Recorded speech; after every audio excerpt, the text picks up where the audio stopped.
There's a place somewhere lost between the pages of history and the whispers of local legends where time stands still.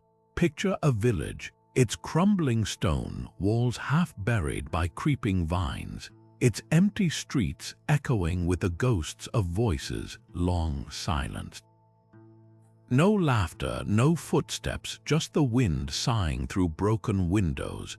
What happened here? Why did people vanish, leaving behind everything they'd built? This isn't just a scene from a ghost story, it's a real mystery, one of countless deserted villages scattered across the world, each holding secrets that refuse to stay buried. These abandoned places aren't just empty shells of the past. They're time capsules, frozen moments where entire communities simply disappeared. Some were swallowed by nature, reclaimed by forests or deserts. Others were abandoned overnight, their doors left swinging open, meals still on tables, as if the residents vanished into thin air. The truth behind these silent ruins is often stranger than fiction tales of plagues, curses, wars, or even unexplained phenomena that drove people away. And the most haunting part, many of these stories have been erased, deliberately covered up or forgotten by history. But today we're pulling back the veil. We're stepping into the shadows of these deserted villages, piecing together the fragments of their hidden histories. From the chilling legend of a Welsh village drowned beneath a reservoir to the eerie ghost towns of the American West, where entire settlements were abandoned in the rush for gold, we'll uncover the truth behind these empty streets. Who lived here, why did they leave, and what secrets are still waiting to be found? This isn't just a journey into the past, it's a detective story, a hunt for clues left behind by those who vanished without a trace. So come with me and let's walk through these silent villages together. The past has stories to tell if you're willing to listen. There's something undeniably magnetic about abandoned places, the way they pull us in, inviting us to uncover their secrets while sending a shiver down our spines. Deserted villages, in particular, hold a strange power over our imaginations. Maybe it's the way nature slowly reclaims them, vines curling through windows, roots splitting stone, as if the earth itself is whispering that nothing lasts forever. Or perhaps it's the eerie silence, the sense that life was suddenly interrupted, leaving behind half-told stories. Psychologists call this fascination ruin lust, the paradoxical attraction to decay and emptiness. It's not just about morbid curiosity, though. These places act like mirrors, reflecting our own fears and desires. The crumbling cottages and overgrown market squares force us to confront the fragility of human existence. What would happen if we disappeared? Would our homes stand empty for decades, or would they vanish beneath the weight of time? But there's another layer to this obsession: nostalgia. Even if we never knew the people who lived in these villages, there's a bittersweet longing for a world we can't return to.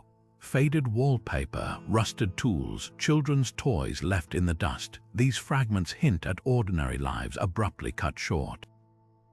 They remind us that history isn't just grand battles or famous leaders. It's also the quiet moments, the routines of people whose names might never be remembered. Culturally, abandoned villages tap into our love of mystery. Like detectives, we sift through the clues left behind: a hastily packed suitcase, a ledger with entries ending mid-sentence, piecing together theories about what really happened. And when official records are scarce, legends rush in to fill the gaps. Ghost stories, curses, tales of mass hysteria, these aren't just campfire tales. They're attempts to explain the unexplainable, to make sense of the unsettling idea that entire communities can simply vanish. That's the haunting beauty of these places. They don't just show us the past, they make us question how easily the present could become the next ghost town. Walking through their empty streets isn't just exploration, it's a conversation with time itself. The stories behind abandoned villages are as varied as the landscapes they occupy. Some were wiped out in an instant, swallowed by earthquakes or buried under volcanic ash. Others slipped away slowly, their populations dwindling as jobs disappeared or water sources ran dry. Then there are those places where the reasons for abandonment remain stubbornly unclear, fueling whispers of curses or unexplained events. Natural disasters have erased entire communities without warning. Take the village of Crocco in southern Italy, perched dramatically on a crumbling cliffside. Earthquakes and landslides made life there impossible, forcing residents to flee in the 1960s. Today, its hollowed-out buildings look like a broken crown atop the eroded hills. Similarly, the ancient Maya city of Tikal wasn't just abandoned, it was devoured by the jungle, its towering temples swallowed by vines until explorers stumbled upon them centuries later. Nature doesn't just reclaim these places, it rewrites them. Economic collapse can be just as ruthless. Across the American Midwest, ghost towns dot the plains, their empty general stores and rusted farm equipment telling stories of boom and bust. When the gold or coal ran out, so did the people. Bodie, California, once a rowdy mining town with thousands of residents, became a shell of its former self almost overnight when the veins of precious metal dried up. These villages didn't just fade, they were gutted by the harsh truth that money, or the lack of it, dictates survival. War leaves its own scars. In France, the village of Oradour-sur-Glane stands frozen in 1944, its burned-out cars and shattered walls left exactly as they were after a Nazi massacre. Unlike other ruins, this one wasn't abandoned by choice, it's a deliberate memorial to lives cut short. Meanwhile, in Cyprus, the resort town of Varosha has been empty since the 1970s. Its luxury hotels now crumbling behind barbed wire, a casualty of political conflict that turned a thriving community into a no-man's land. But perhaps the most unsettling cases are the ones where history offers no clear answers. Places like the abandoned fishing village of Gauki Island in China, where colorful houses stand empty, their doors left ajar as if the residents simply walked away one day and never returned. Or the infamous village of Anjakuni in Canada, where an entire Inuit community allegedly vanished in the 1930s, with meals still cooking over fires and sled dogs found starved tethered to posts. No note, no struggle, just silence. Then there are the villages abandoned not by force but by fear.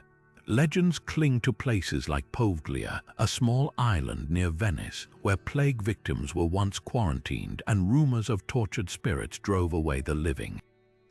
Whether these stories are true hardly matters. What's fascinating is how fear itself can empty a place, turning homes into haunted relics.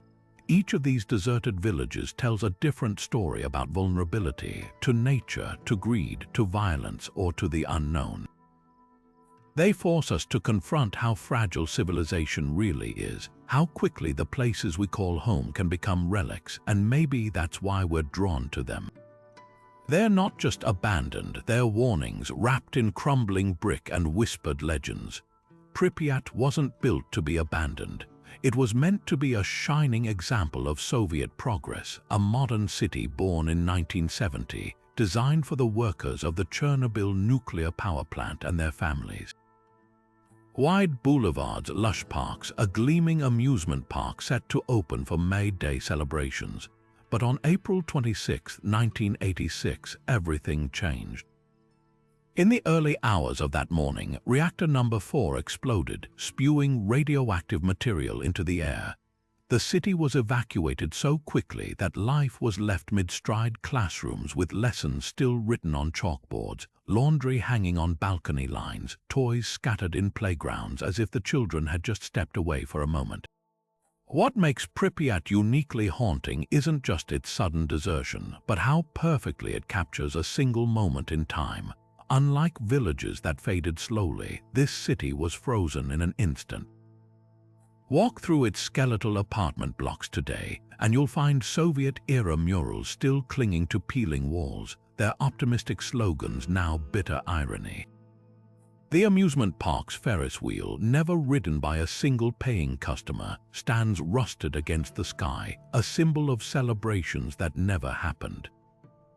Even the hospital basement holds eerie relics, abandoned gas masks, medical supplies, the echoes of frantic triage efforts as first responders unknowingly rushed toward lethal doses of radiation.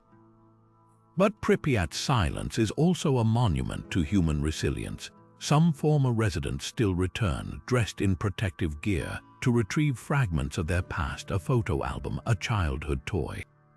Their stories reveal the surreal normalcy of those final hours before evacuation. One teacher recalled dismissing her students with a casual, "See you tomorrow," not realizing she'd never step foot in that classroom again. Others described the eerie quiet as buses rolled in, the way pets were left behind because no one imagined they'd be gone for more than a few days. Today, the city has become an unlikely tourist destination, drawing thousands who wander its overgrown streets with Geiger counters in hand. Guides share cautionary tales of the hotspots, areas where radiation still lingers, while visitors snap photos of decaying piano halls and swimming pools filled with murky water. It's a strange kind of pilgrimage, part historical curiosity, part memento mori, because Pripyat isn't just a ghost town. It's a warning etched in concrete and rust, a reminder of how quickly the future can vanish. Rising from the waters off Nagasaki like a forgotten warship, Hashima Island is a stark monument to Japan's industrial past. Known as Gunkanjima, or Battleship Island, this tiny outpost was once the most densely populated place on Earth, a bustling coal mining community crammed onto a slab of land no larger than 7 football fields. By the 1950s, over 5,000 people lived here, packed into towering concrete apartment blocks that loomed over the sea. Miners descended deep beneath the ocean floor to extract coal, while their families shopped in rooftop markets and children played on narrow rooftop playgrounds designed to maximize every inch of space. Then, almost overnight, it all ended.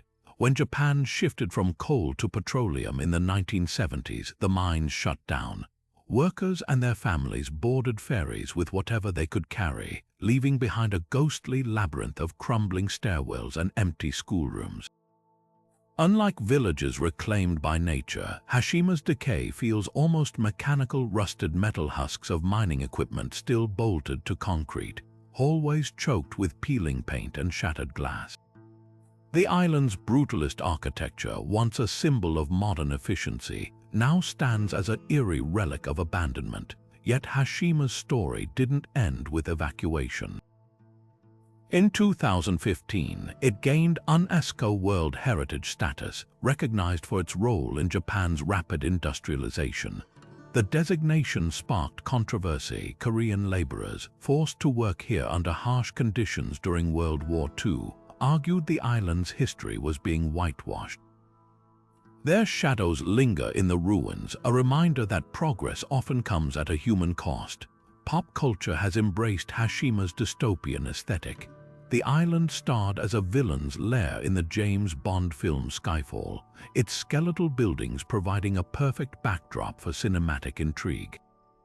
Video games and documentaries have followed, each framing the ruins through a different lens: adventure, tragedy, or cautionary tale. But no camera can fully capture the strangeness of standing in its wind-whipped corridors where the past feels unnervingly close. What makes Hashima unforgettable isn't just its ruins, but what they represent: the rise and fall of an entire way of life, etched into cracked concrete and rusted rebar. It's a place where ambition and abandonment collide, leaving behind a silent battleship adrift in time. Perched high on a jagged cliff in southern Italy, the village of Crocco seems to defy gravity, its skeletal stone houses clinging to the hillside like barnacles on a ship's hull.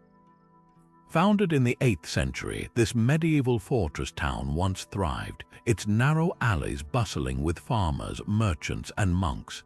For centuries, it stood as a sentinel overlooking the Basilicata countryside, its strategic position offering sweeping views of potential invaders. But the very geography that made Crocco powerful also sealed its fate. Slowly, relentlessly, the ground beneath it began to betray its people. Landslides plagued Krakow as early as the 1600s, but the final blow came in the 1960s. After a series of earthquakes destabilized the crumbling cliffs, the Italian government declared the village too dangerous to inhabit. Residents were evacuated in a hurry, leaving behind everything from family heirlooms to half-eaten meals. Today, the ruins tell a story of slow-motion collapse, streets split by crevices, staircases leading to nowhere, a 14th-century church with its bell tower precariously tilted as if mid-sway. Yet Krakow's abandonment birthed an unexpected second life. Its haunting beauty caught the eye of filmmakers, transforming it into an iconic backdrop for movies seeking a timeless, almost biblical atmosphere. Mel Gibson's The Passion of the Christ used Krakow's ravaged piazzas and archways to stage Jerusalem's ancient streets. Later, it became a dystopian setting for the Bond film Quantum of Solace, its decaying walls standing in for a South American ghost town. Even video games like Assassin's Creed drew inspiration from its labyrinthine alleys. What makes Krakow extraordinary isn't just its decay, but the way it embodies both tragedy and reinvention. Unlike villages lost to war or plague, its demise was a quiet, geological inevitability, a reminder that no fortress, no matter how sturdy, can outlast the earth itself. And yet, in its emptiness, it found new purpose. Tourists now wander its unstable paths on guided tours, while historians puzzle over frescoes fading in abandoned chapels. Krakow whispers a dual lesson that civilizations are fleeting, but their echoes, whether in stone or on film, never truly disappear. Bodie doesn't just feel abandoned, it feels paused. Step onto its sun-baked streets today, and you're walking into a photograph from 1879. Weathered wooden buildings lean against each other like drunks at last call, their false fronts still boasting faded signs for saloons and assay offices. A rusted wagon wheel lies half buried in the dirt, and through the dusty windows of the Boone store, you can see cans of food left untouched for over a century. This is no movie set. Bodie is the real deal, a Wild West boomtown frozen at the height of its chaos. Gold built Bodie, but violence defined it. When prospector W.S. Bodie stumbled upon gold here in 1859, he couldn't have known his name would become synonymous with lawlessness. Within 2 decades, the town swelled to nearly 10,000 people, miners, merchants, and a small army of gamblers, gunfighters, and ladies of the night. The stories read like frontier legends, 65 saloons lining the main street, gunfights so common that the local newspaper had a standing section titled "Killing Matters," and a red light district where fortunes were lost over faro tables. The cemetery tells its own grim tale. 2/3 of the graves belong to people who died violently. Yet what makes Bodie extraordinary isn't just its lawless past, but how perfectly preserved its chaos remains. Unlike ghost towns left to crumble, Bodie exists in a state of arrested decay. After the last residents drifted away in the 1940s, the California State Park system stepped in, stabilizing buildings exactly as they were found. Peer into the Methodist church and you'll see hymnals still resting on pews. The schoolhouse chalkboard bears lessons from 1932, the last year children studied there. Even the Chinatown district, once home to hundreds of immigrant laborers, retains fragments of its past like ceramic rice bowls half buried in the dirt. The legends cling to every creaking floorboard. They say the ghost of a little girl killed in a stagecoach accident still plays near her family's cabin. Visitors report piano music drifting from the long-closed saloon, and park rangers tell of tools mysteriously rearranged overnight. But the real haunting here isn't supernatural. It's the uncanny sense that Bodie's residents might return any moment to finish their interrupted lives. Now a state historic park, Bodie offers more than nostalgia. It's a raw, unvarnished window into the West's gritty reality, where dreams of gold collided with the harsh truths of frontier life. Every sagging porch and bullet-pocked wall whispers the same lesson: boom towns always go bust. The only difference is that Bodie's bust got preserved for eternity. Kolmanskap was a mirage in the desert, literally. In the early 1900s, the Namibian sands gave up their secret, diamonds scattered across the ground like glittering crumbs. Overnight, a bustling German mining town sprang from the barren landscape, complete with a ballroom, a bowling alley, and even an ice factory in one of the driest places on Earth. The miners who flocked here lived like kings in the middle of nowhere, sipping champagne in a town where the sand blew through open windows and piled in drifts against grand pianos. The extravagance was staggering. Workers' salaries were so high they used diamond-laden sand to fill their children's toy chests. The local hospital boasted Southern Africa's first X-ray machine, not for medical purposes, but to catch workers smuggling gems in their stomachs. At night, the town's opera house hosted performers shipped in from Europe, the audience dressed in evening wear while desert winds rattled the shutters. It was absurd, surreal, a pocket of colonial luxury where every drop of water had to be hauled in by train.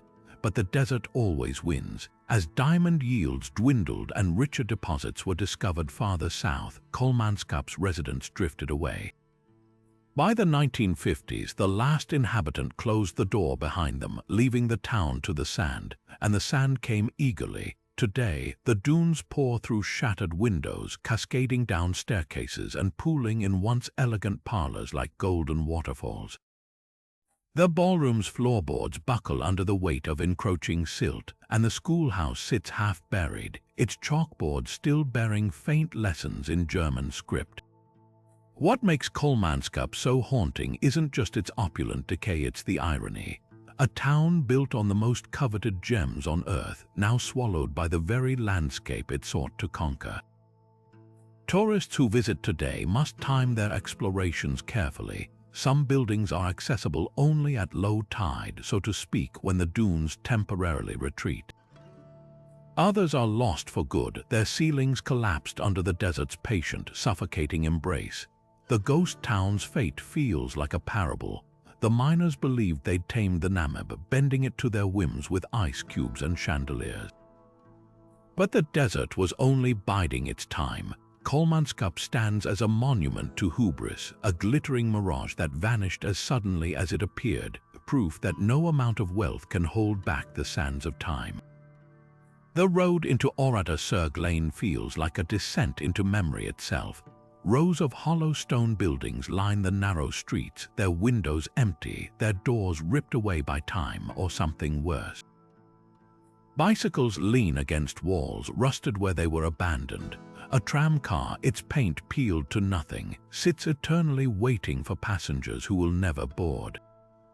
This isn't just an abandoned village, this is a wound preserved, a place where time stopped on June 10, 1944, and refuses to move forward.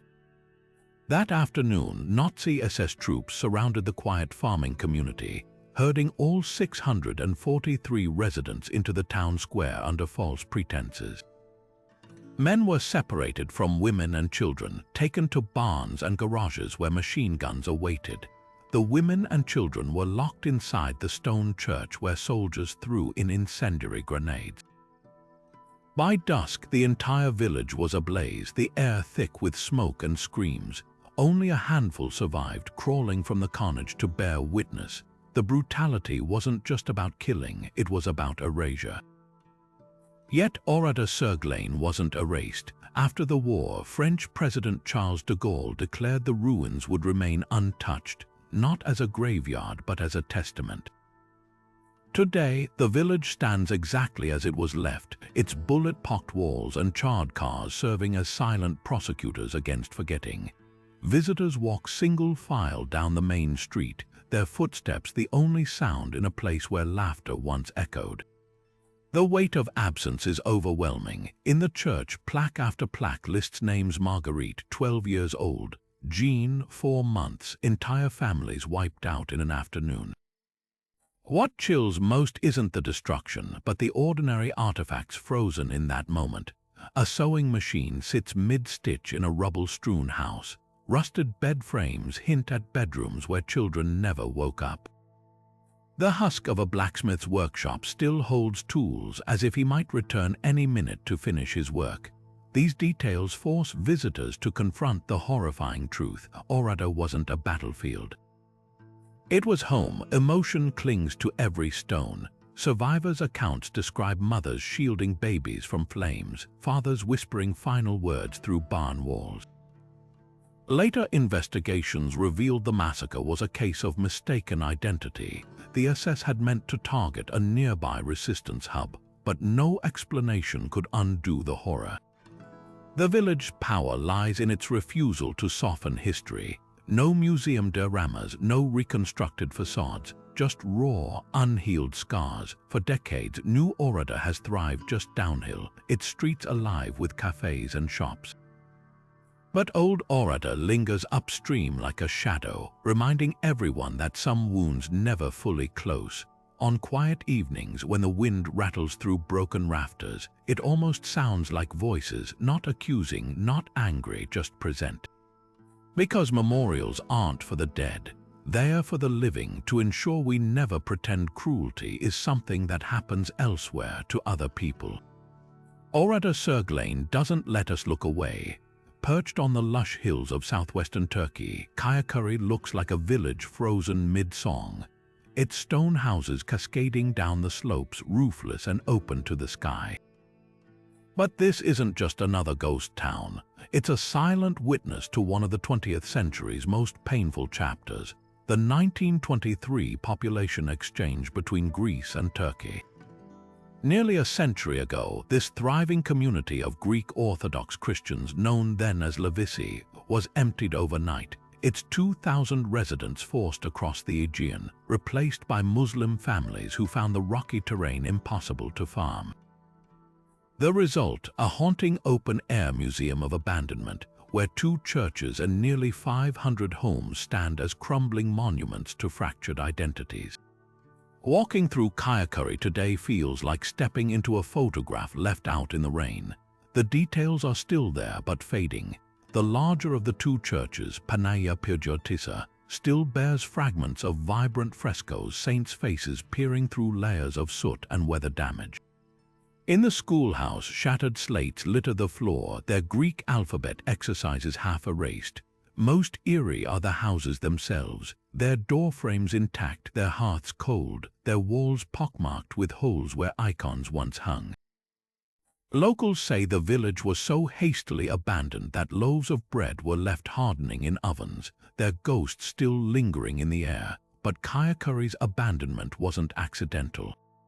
The 1923 Treaty of Lausanne mandated an unprecedented ethnic unmixing, swapping over 1.5 million Greek Orthodox Christians from Turkey for around 500,000 Muslims from Greece. The goal was peace, but the human cost was staggering. Families who'd lived here for generations were given weeks to pack, their homes reassigned to strangers who spoke different languages, prayed in different directions, and knew nothing of the terraced agriculture that sustained Levisi. The soil, stripped of its stewards, turned against the newcomers. Within years, most had left, leaving the village to the swallows and the wind. What makes Kayakuri unique isn't just its ruins, but their eloquence. Unlike villages ravaged by war or disaster, this was a bureaucratic erasure, one that left buildings standing but hollowed out their souls. Writers like Louis de Bernières drew inspiration here for novels like Birds Without Wings, capturing the tragedy of neighbors torn apart by borders. And in a twist of historical irony, some descendants of the exiled Greeks now return as tourists, running their fingers over the names still etched into church walls, proof that memory outlasts even stone. The Turkish government has debated restoring Kayakuri, but there's resistance. Some argue its power lies in its rawness, in the way wildflowers push through cracked floors and owls nest in the bell tower. To fix it would be to sanitize the pain it represents. Others whisper that the village is already alive, not with people, but with echoes. Guides tell of faint chanting drifting from the churches at dawn, though no priest has stood at their altars in 100 years. Whether ghostly or symbolic, one thing's certain: Kayakuri refuses to be forgotten. It stands as a bridge between histories, a place where the past isn't dead, just waiting to be heard. Centralia, Pennsylvania, might be the closest thing to hell on earth, a town where the ground itself burns with an unquenchable fire. It began innocently enough in May 1962, when a routine landfill cleanup sparked flames in an abandoned coal mine pit. Firefighters doused the surface, unaware they just lit a fuse. The fire slipped into the labyrinth of underground coal veins beneath Centralia's streets, where it still rages today, more than 60 years later. At first, residents noticed only odd details: steam rising from cracks in the highway, dead patches of vegetation, the occasional whiff of sulfur.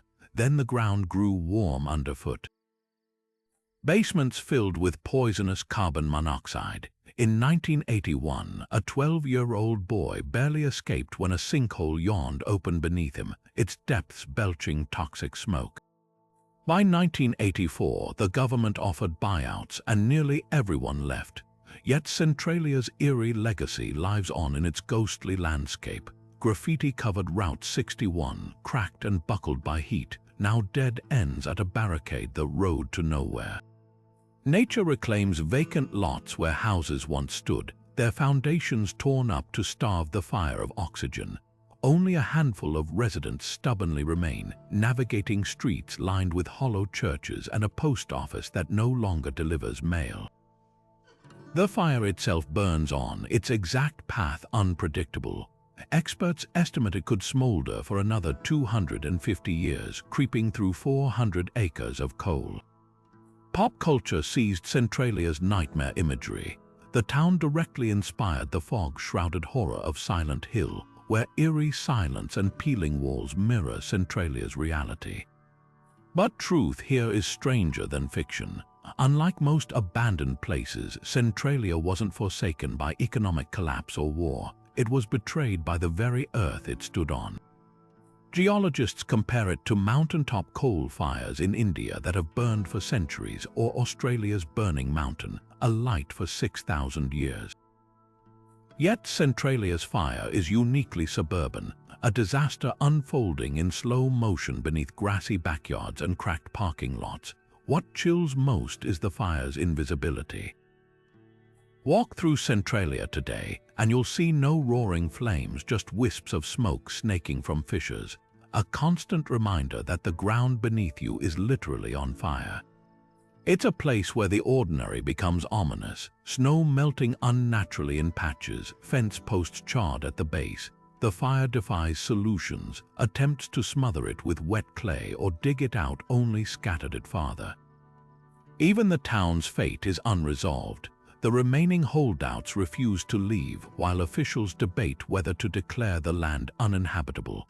Centralia forces us to confront how fragile our grip on the land really is. We build towns, pave roads, assume permanence, but beneath it all, unseen forces can rewrite the story. This isn't just a ghost town, it's a ticking clock, a warning etched in smoke and shifting soil. Long after the last resident is gone, the fire will keep burning, a silent tenant in the ruins of a place that couldn't outrun its own destruction.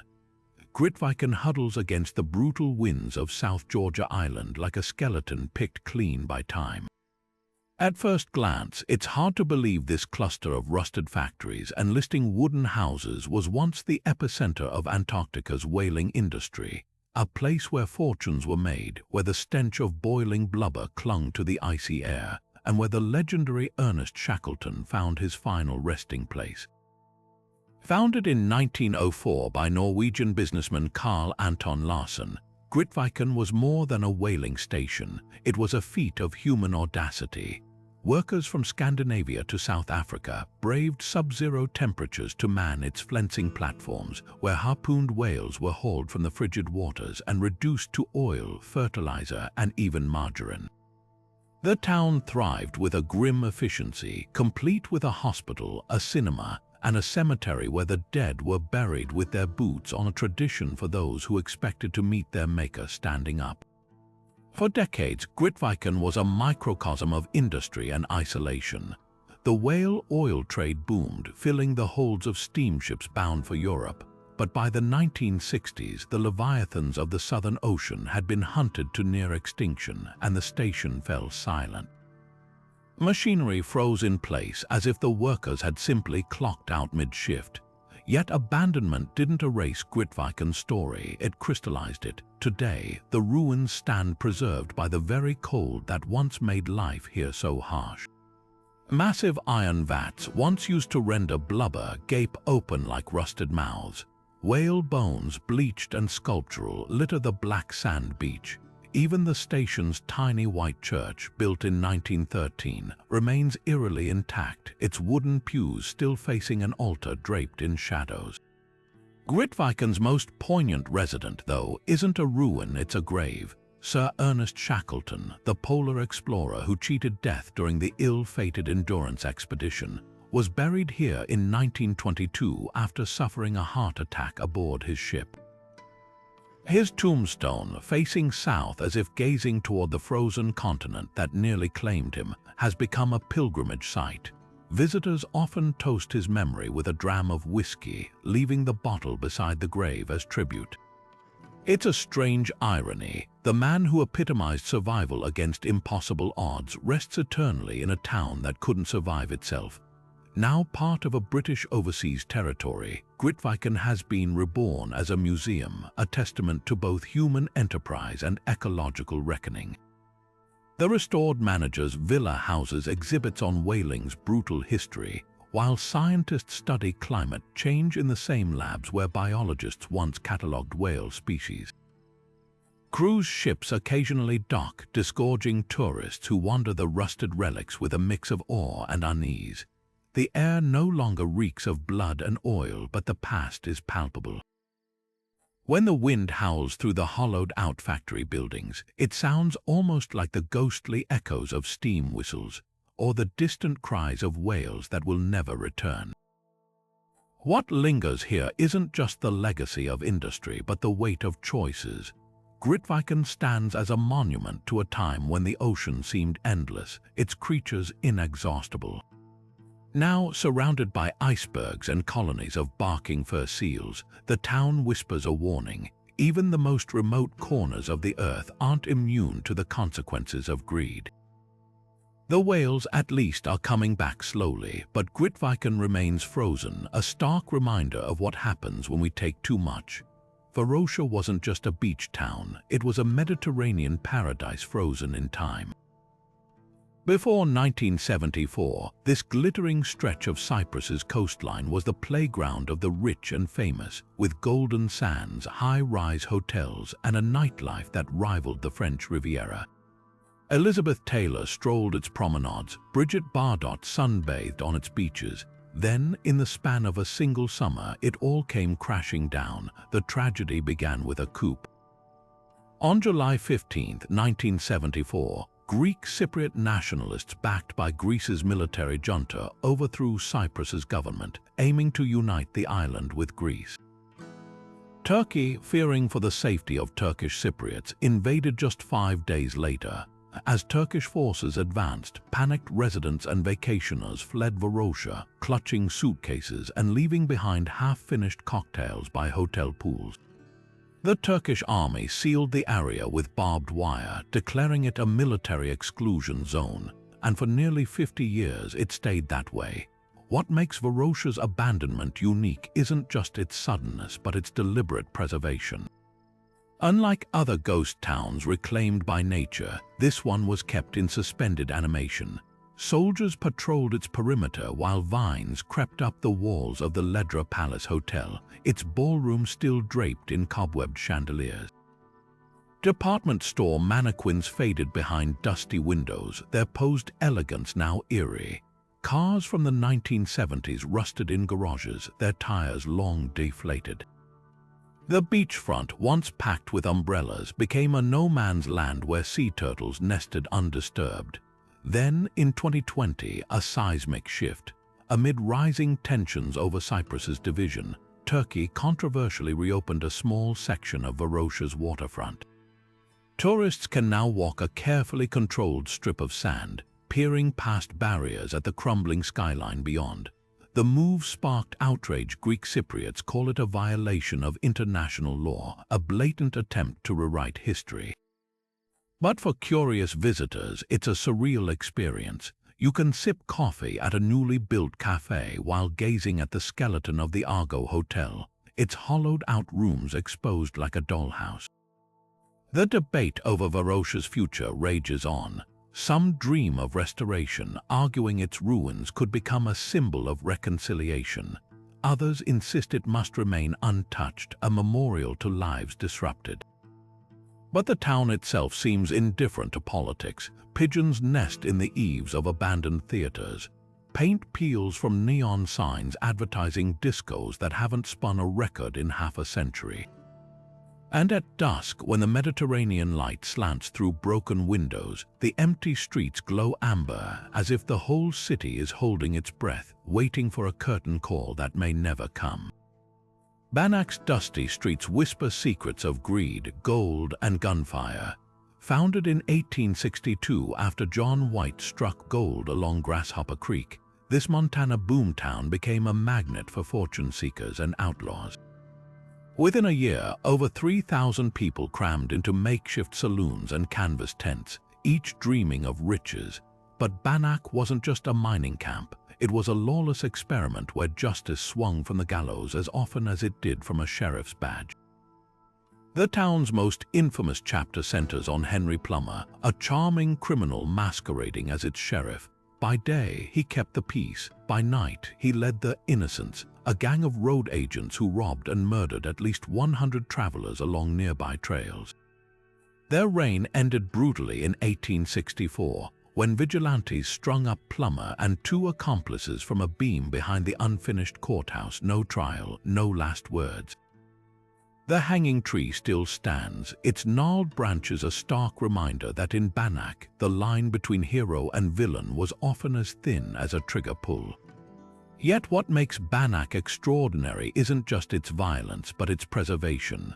While most ghost towns crumbled, over 60 of its original buildings survived, frozen in time. The Skinner Saloon's mahogany bar still gleams under layers of dust, its mirror cracked by a stray bullet during a poker dispute. Inside the Mead Hotel, floral wallpaper peels away to reveal graffiti scrawled by lonely miners. Even the schoolhouse feels eerily intact. Slates bear children's handwriting exercises, and a solitary chalkboard lists a lesson from 1898, the year the teacher walked out mid-class and never returned. Paranormal investigators flock here, drawn by stories too persistent to dismiss. Visitors report phantom footsteps in the Masonic Lodge, where initiates once endured eerie rituals.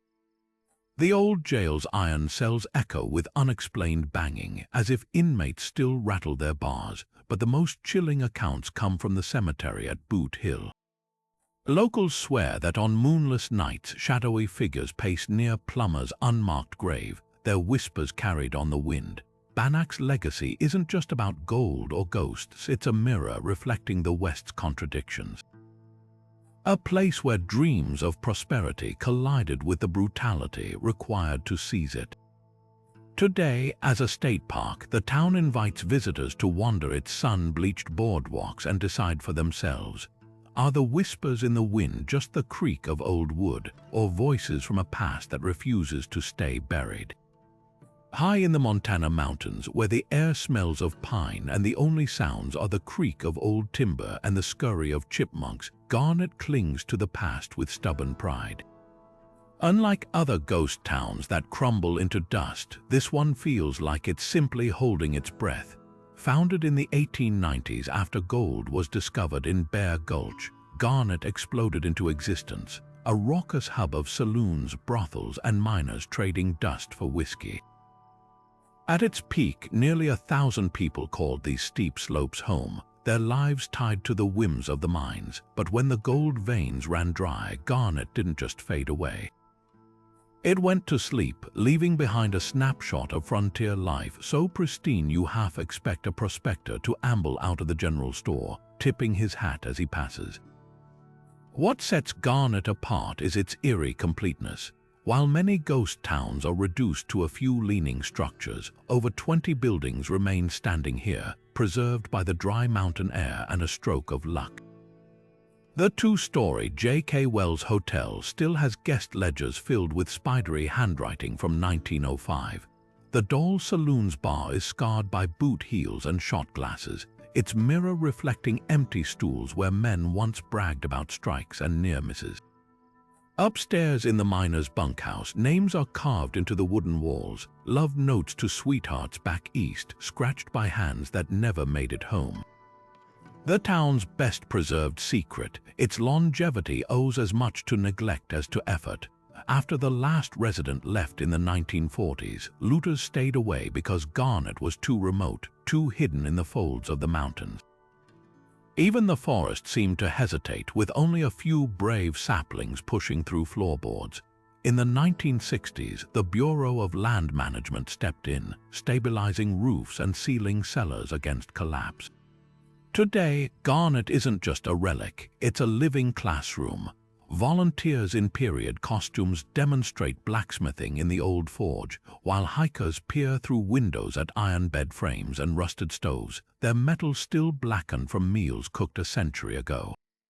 But Garnet's true magic lies in its contradictions. The town feels frozen, yet it's never static. Winter snows drift through broken panes, summer sun fades the paint on clapboard walls, and autumn winds carry away shingles one by one. Preservation here isn't about stopping time, it's about letting the story unfold at its own pace. Visitors who hike the steep trail to reach Garnet often describe a strange sensation, the weight of all those unfinished lives lingering in the way a child's chalk drawing still clings to the schoolhouse wall, or how the post office's tiny brass key hangs forever in its lock, waiting for a letter that will never come. Unlike flashier ghost towns, Garnet doesn't cater to nostalgia. There's no staged gunfights, no gift shops peddling fool's gold, just the mountains, the ruins, and the quiet understanding that every boom has its bust. The gold is long gone, but the town's real treasure was always its honesty, a place where the American West's dreams and disappointments sit side by side, gathering dust in the thin mountain light. St. Elmo perches on the spine of the Rockies like a forgotten postcard from the 1800s, its weathered wooden buildings huddled against the wind, their paint bleached silver by decades of alpine sun. This isn't just any ghost town. It's a time capsule of the railroad boom that carved civilization into these peaks, and a place where the past feels so alive, some say it never really left. Gold and silver drew prospectors here in the 1870s, but it was the Denver, South Park, and Pacific Railroad that made St. Elmo thrive. By the 1880s, the town pulsed with over 2,000 residents, miners, merchants, and the kind of characters only the Wild West could conjure.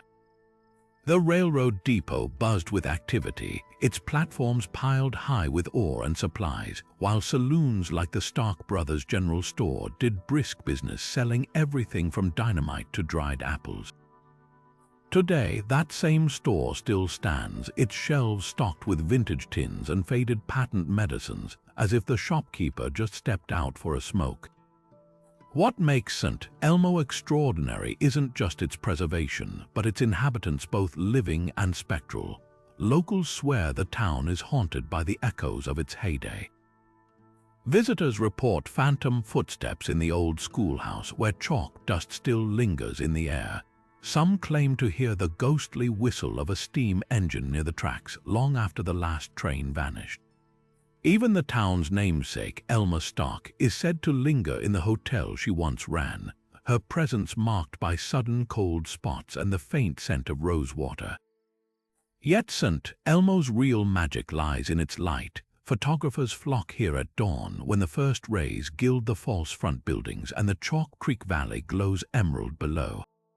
The combination of crisp mountain air and untouched history creates scenes so cinematic. It's easy to see why filmmakers and artists find inspiration in these streets. History buffs, meanwhile, pore over details like the handwritten ledgers in the post office, where faint ink still spells out the names of miners who never made it home. Unlike ghost towns reclaimed by nature, St. Elmo battles the elements with stubborn pride. A handful of caretakers tend to its bones, patching roofs, sweeping boardwalks, and occasionally shooing away the town's most persistent residents, the chipmunks. These fearless little creatures dart across porches and beg for peanuts. Their antics a reminder that life, in some form, always endures. Standing at 9,000 feet with the collegiate peaks towering above, St. Elmo feels both fragile and eternal. The railroad tracks may be gone, the mines sealed, but the stories cling to every splintered plank and rusted nail. It's a place where you can trace the grain of the wood with your fingers and feel the weight of all those vanished hands that shaped it, where history isn't just remembered but breathed. Ruby, Arizona wears its scars like badges of honor, a sun-bleached corpse of a town where the desert wind still carries whispers of gunshots and gold fever. Nestled just north of the Mexican border, this ghost town didn't fade quietly into history. It went down swinging, its streets stained with blood and its jailhouse walls pocked with bullet holes. What started as a humble silver camp in the 1870s soon became a lawless outpost where men settled scores with six-shooters, and the only rule was survival.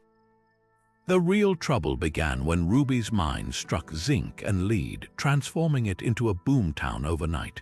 By the 1920s, over 1,200 people called this dust-choked corner of the Sonoran Desert home, but prosperity came with a price. The town's isolation, days from the nearest lawman, made it a magnet for smugglers, cattle rustlers, and outlaws fleeing south of the border.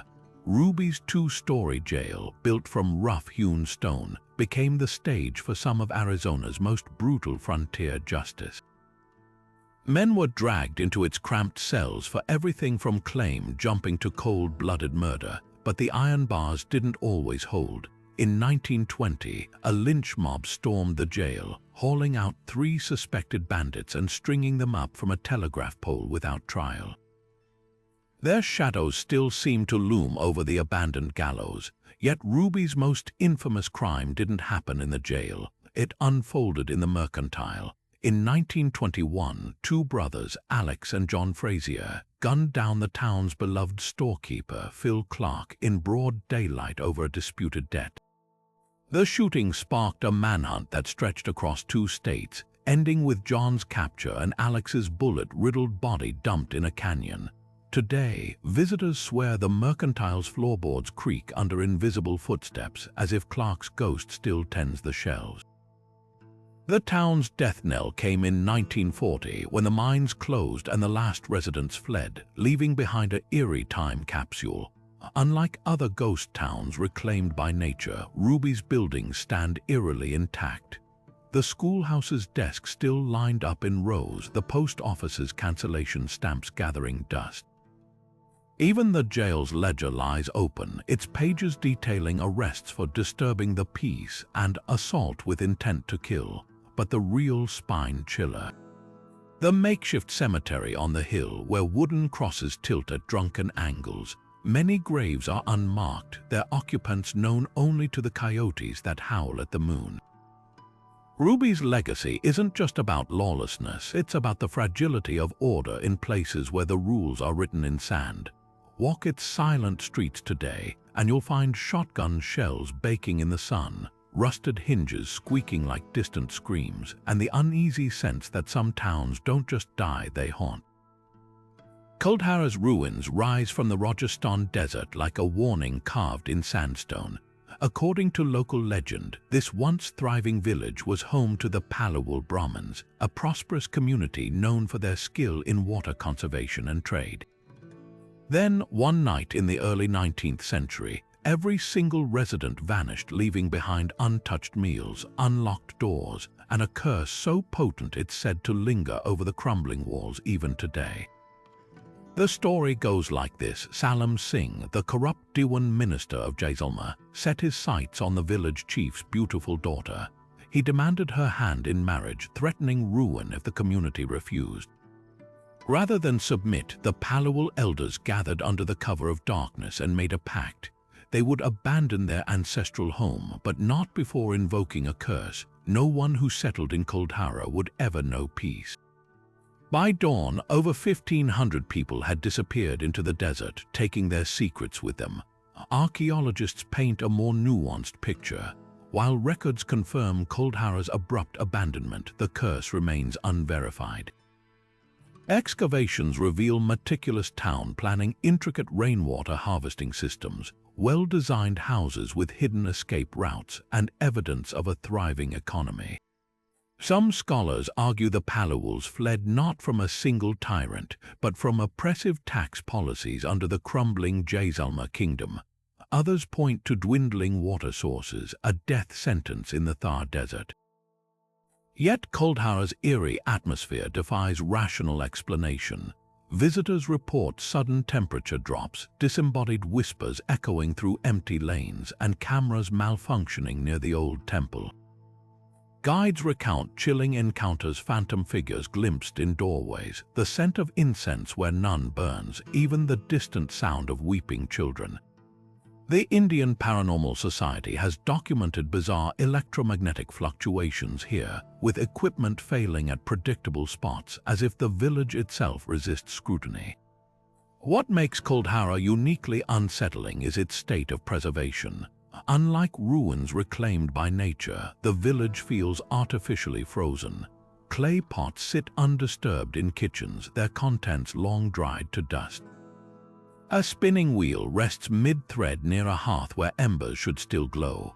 The Rajasthan government has restored parts of the site, but workers admit to strange occurrences, tools vanishing overnight, fresh footprints appearing in locked buildings. Science and superstition collide in Kuldhara's silence. The Archaeological Survey of India maintains it's merely an abandoned settlement, while locals refuse to enter after sundown. Some say the curse was a clever ruse to deter looters from plundering the village's hidden wealth. Others insist the Paluals' anger lingers in the very stones. One thing's certain, whether through curse or circumstance, Kuldhara achieved the impossible, a community erased from history, yet unforgettable. Buried beneath the dunes of Orkney's Bay of Scale, Skara Brae lay hidden for millennia until a brutal winter storm in 1850 ripped away the sand, exposing one of the most perfectly preserved prehistoric villages ever found. Dating back over 5,000 years, this Neolithic settlement isn't just a cluster of ruins. It's a time machine offering an intimate glimpse into the daily lives of people who walked these shores long before the pyramids of Egypt were even conceived. What makes Skara Brae extraordinary is its startling modernity. The village's 8 stone houses, linked by covered passageways, reveal ingenious design. Each home features built-in stone furniture, beds, dressers, even storage compartments, all crafted from the same flagstone that forms the walls. Central hearths suggest warmth and community, while small recesses in the walls likely held oil lamps, their flickering light pushing back the endless winter darkness of northern Scotland. Archaeologists found something even more remarkable: a primitive drainage system, complete with channels that may have carried waste away from the homes. This wasn't just survival, it was sophisticated living, a testament to human ingenuity in one of Europe's harshest environments. The artifacts left behind tell vivid stories. Intricately carved stone balls, their purpose still debated, hint at ritual or games. Unbroken pottery shards reveal patterns that might have been family signatures. And then there are the mysteries like House 8, separated from the others, its walls unusually thick. Was it a workshop, a meeting place, or something more sacred? The most haunting discovery was a pair of skeletons tucked into a nook in one dwelling, their bones curled as if in sleep. Were they a mother and child, caught in some long-forgotten tragedy? Climate likely sealed Skara Brae's fate. Around 2500 BCE, shifting weather patterns buried the village under sand, preserving it like a snapshot. But why did no one return? No evidence of war or plague explains the abandonment. Some theorize that rising seas or failing crops forced relocation. Others wonder if spiritual beliefs played a role. perhaps the village was ritually closed like a door softly shut on an era. Standing among these ancient walls, it's impossible not to feel the weight of connection. The grooves worn into doorsteps by thousands of footsteps, the smooth edges of a stone bed where someone once slept, these details collapse time. Skara Breeze people may lack names, but their humanity lingers in the quiet precision of their craftsmanship, the careful ordering of their world. They remind us that abandonment isn't always an ending. Sometimes it's a gift, a way for the past to wait patiently until we're ready to listen. Warham Percy sits quietly in the Yorkshire wolds, its grassy humps and shallow ditches the only hints of a community that thrived here for nearly 600 years. Unlike the sudden abandonments of mining towns or plague villages, this medieval settlement faded slowly, a victim of changing economics, not catastrophe. Walking among its ruins today, you're tracing the outlines of ordinary lives shaped by harvests, feudal obligations, and the relentless push of progress. The village story unfolds in layers. At its peak in the 13th century, Warham Percy buzzed with perhaps 30 peasant families working strips of land under the watchful eye of a manor house. Their longhouses, timber-framed, thatch-roofed, huddled around a now-vanished church, their days governed by the rhythms of crop rotations and church bells. But archaeology reveals more than just floor plans. Fish bones found in hearths tell of meals scraped together from local streams. Broken pottery shards show trade connections stretching farther than you'd expect for a rural hamlet. Even the worn steps of the village stone well, grooved by generations of feet, whisper of collective labor and shared thirst. Warham Percy's decline wasn't dramatic, it was a slow unraveling.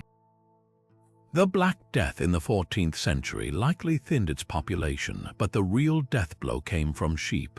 As England's wool trade boomed, landowners realized pastures were more profitable than peasant plots. By the 15th century, the village's fields were being enclosed for grazing, its residents evicted or drifting away to seek work elsewhere. The last stubborn holdouts may have lingered into the early 1600s, their cottages crumbling one by one until even the church was stripped for building stone.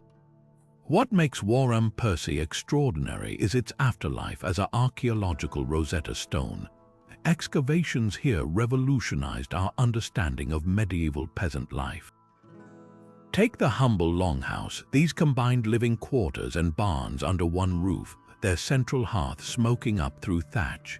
Skeletons from the churchyard reveal stunted growth and arthritis, proof of backbreaking labor and scarce nutrition. But there are surprises too. Some homes show signs of decorative touches like painted walls or imported pottery, challenging stereotypes of peasant squalor. The village's most haunting relic, the church, or rather its stubborn skeleton. Though most buildings were scavenged for materials, the Norman-era St. Martin's clung to existence as a lonely sheep shelter before collapsing into the picturesque ruin that stands today. Its weathered walls, now home to nesting swallows, overlook the hollows where families once tended fires and children played.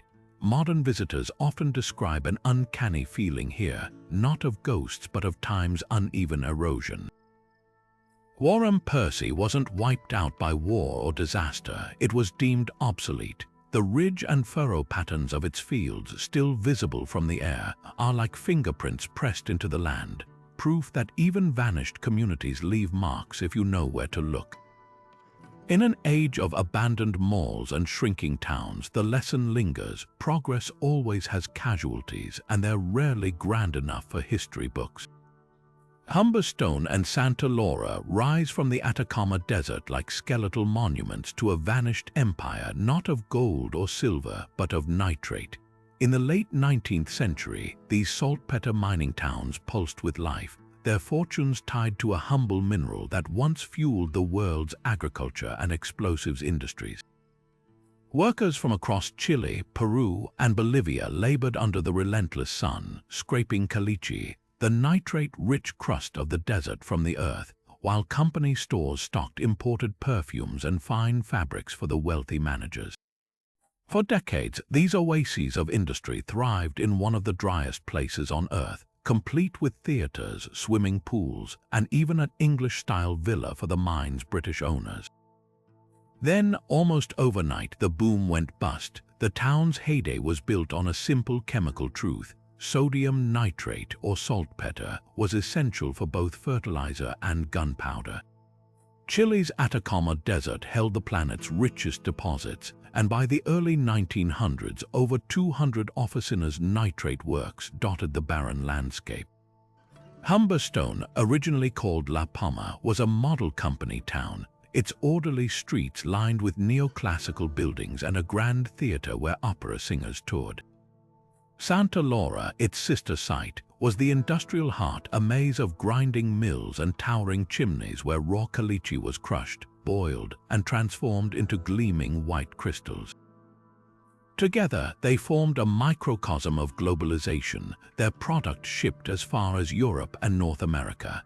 But synthetic fertilizers invented in Germany during World War I spelled doom for the nitrate barons.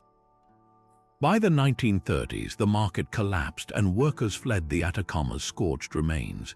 What's haunting about Humberstone and Santa Laura isn't just their abandonment, it's how perfectly preserved their decay became.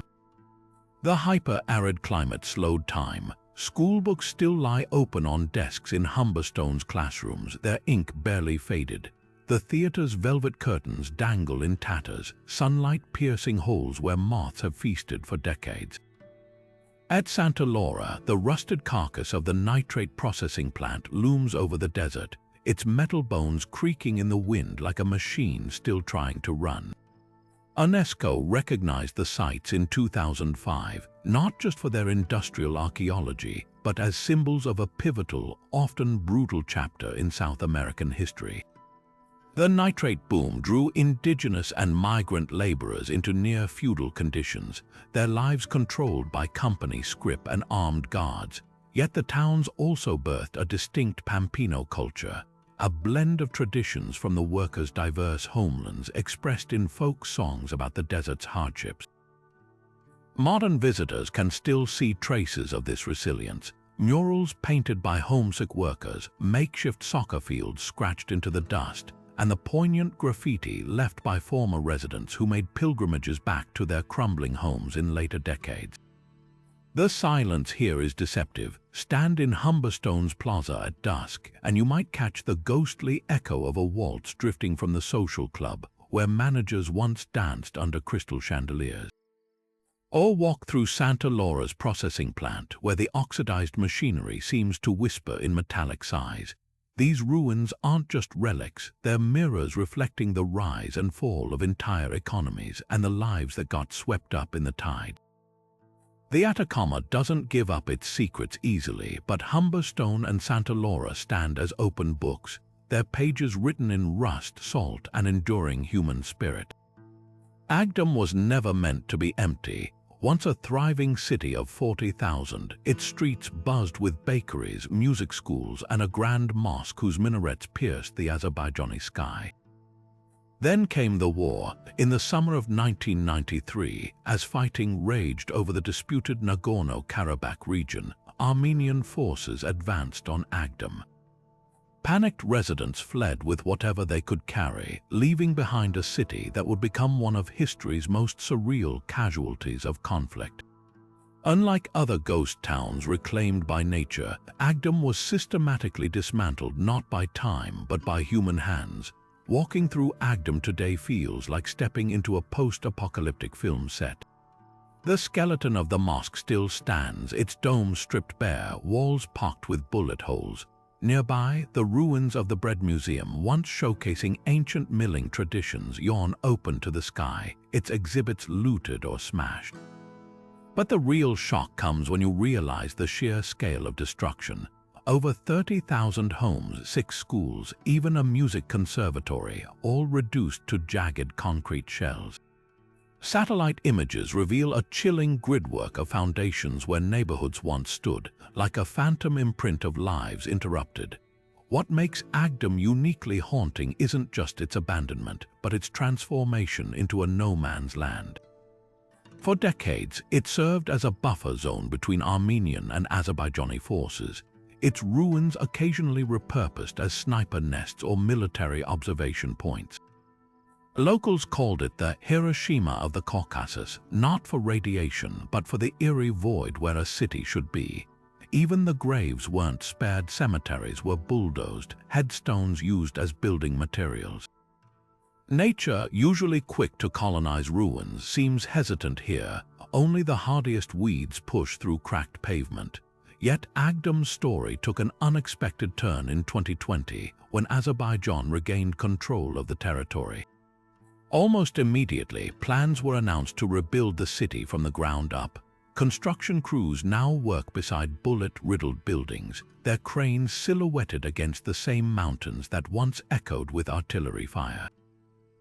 The government promises a smart city with modern infrastructure, but former residents whisper about the ghosts they left behind. The childhood homes they'll never recognize, the scars no blueprint can erase. Standing in Agdam's central square today, you're caught between two realities, the hollowed-out husk of war and the gleaming renderings of rebirth. It's a place where every crumbling wall asks the same question: can a city truly be resurrected, or will it always carry the weight of what was lost? The answer lies somewhere in the dust, waiting for the future to settle. Tawaga's empty streets tell a story far more complex than simple abandonment. This is a ghost town forged in the fires of revolution and revenge. Once a bustling oasis of 40,000 people just 30 miles from the Libyan city of Misrata, it now sits in eerie silence, its apartment blocks stripped bare, its mosque's minarets scarred by bullet holes. But unlike other deserted villages claimed by time or disaster, Tawaga's emptiness was deliberate, a chilling consequence of the 2011 Libyan civil war and the bitter ethnic tensions it exposed. The town's fate was sealed by its perceived loyalty to Muammar Gaddafi during the uprising. Many Tawagans, descendants of sub-Saharan Africans brought to Libya as slaves centuries earlier, fought alongside government forces, a choice that would have catastrophic repercussions.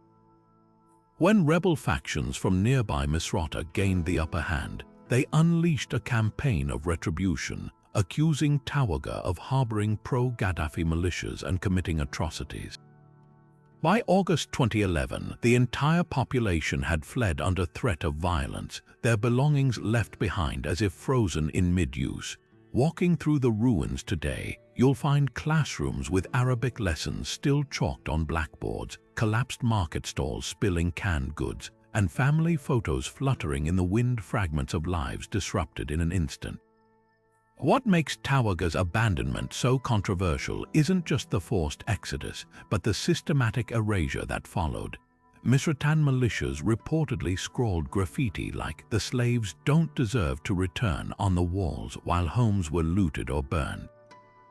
The Libyan government later declared the town a closed military zone, barring former residents from reclaiming their property. For years, Tawagans lived in scattered displacement camps, their pleas for justice drowned out by the chaos of post-war Libya.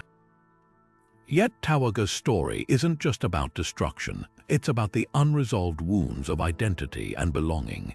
Many Misratans viewed the town's inhabitants as outsiders, their darker skin and historical ties to slavery marking them as perpetual others in Libyan society. This deep-seated prejudice, simmering long before the war, turned Tawaga into a scapegoat. Meanwhile, Tawagans insist they were coerced into supporting Gaddafi, caught between a dictator's brutality and the rebels' wrath. Recent years have seen tentative steps toward reconciliation. In 2018, the UN-backed government brokered a deal allowing some families to return, but progress is agonizingly slow. Less than 10% of the original population has ventured back, facing a gutted infrastructure and lingering hostility. Some returnees describe the surreal experience of squatting in their own ruined homes, patching roofs with plastic sheeting, while others whisper of nighttime visits by armed men warning them to leave. The debate over Tawaga's future mirrors Libya's broader struggle to move beyond vengeance. Should the town be rebuilt as a symbol of forgiveness, or does its emptiness serve as a grim reminder of the cost of ethnic division? For now, the silence persists, a void where children's laughter once echoed, where weddings spilled into courtyards, where an entire community's history hangs in the balance. Tawaga isn't just a ghost town, it's a question etched in rubble. Can a place so steeped in pain ever truly be home again? Ghost towns aren't just relics of the gold rush or fallen empires. Some are being created right now in our lifetimes. Picture this, rows of identical McMansions, their vinyl siding still bright, their driveways unstained by tire tracks, standing empty in overgrown lots. Or a futuristic eco-village, its solar panels cracked and its communal gardens gone to seed, abandoned by idealists who couldn't make the dream stick. These are the ghost towns of the 21st century, born not from plague or war, but from economic crashes, broken promises, and the harsh reality that not every utopia survives its first winter. Take Spain's infamous ghost suburbs. In the early 2000s, the country's housing bubble spawned entire cities of half-built homes, some left mid-construction when the market collapsed in 2008. Places like Valdelas, designed for 30,000 people, now house fewer than 3,000. Its deserted playgrounds and boarded-up shopping centers feel like a film set for the end of capitalism. Even eerier are the see-through condo towers of China's Oradour City, a futuristic metropolis built for over $1 million, where today whole boulevards stretch empty between gleaming skyscrapers, their marble lobbies echoing with the footsteps of the occasional security guard. These aren't ruins, they're monuments to speculative greed, places where money was poured into concrete but never into community. But not all modern ghost towns stem from financial folly. Some were born from idealism. Consider the Pyramid, a utopian commune in the Australian outback, founded in the 1970s by hippies seeking harmony with nature. For a few years, it thrived until droughts, infighting, and the sheer difficulty of living off-grid sent residents scattering. Today, its geodesic domes squat in the red dust like abandoned spaceships, murals of peace signs peeling under the sun. Or Slab City, California's infamous squatter settlement on an old military base, where free spirits live without electricity or running water. It's not technically abandoned, but its ever-shifting population and skeletal RVs paint a portrait of a dream that never quite took root. Perhaps the most unsettling modern ghost towns are the ones built for a future that never arrived. In Malaysia, the billion-dollar Forest City development, a luxury enclave of condos and golf courses, stands nearly empty, a victim of political disputes and environmental concerns. Its promotional videos once promised a smart metropolis, but its eerily pristine streets are now patrolled by drones instead of residents. Meanwhile, in Japan, the remains of the 2002 World Cup boom litter the countryside, stadiums built for crowds that never came, their seats collecting dust while nature creeps across the parking lots. These places force us to confront an uncomfortable truth. Abandonment isn't just something that happens to ancient villages. It's a cycle that keeps repeating, fueled by our own miscalculations and misplaced optimism.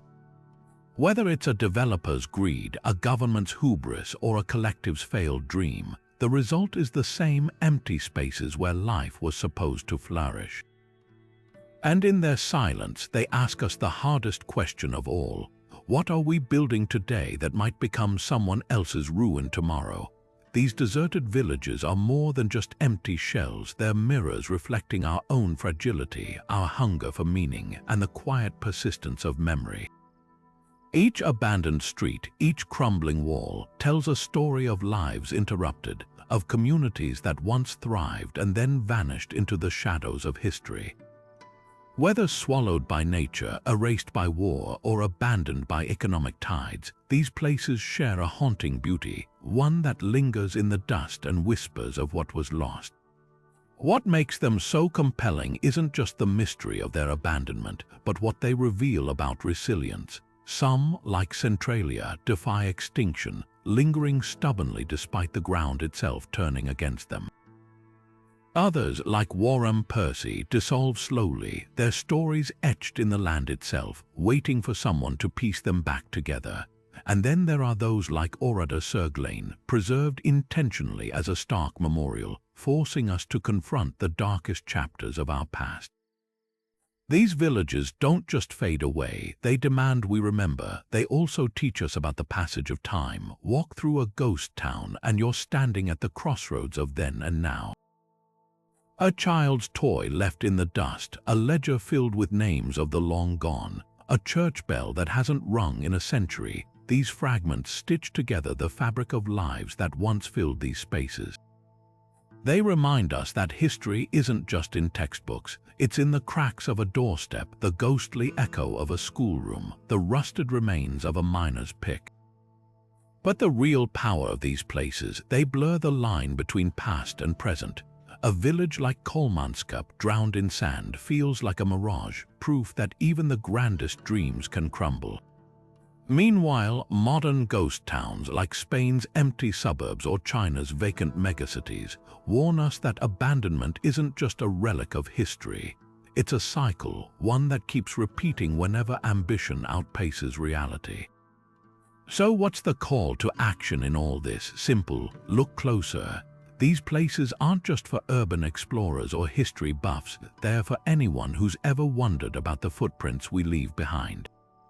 Have you stumbled upon a forgotten town, felt the weight of silence in an abandoned schoolhouse? Maybe you've got a local ghost story or a hidden ruin waiting to be uncovered. Share it. These stories belong to all of us, and every crumbling wall has something new to say, because in the end, ghost towns aren't just about absence. They're about presence, the echoes of voices long gone, the persistence of memory, and the quiet truth that nothing, no matter how solid it seems, lasts forever.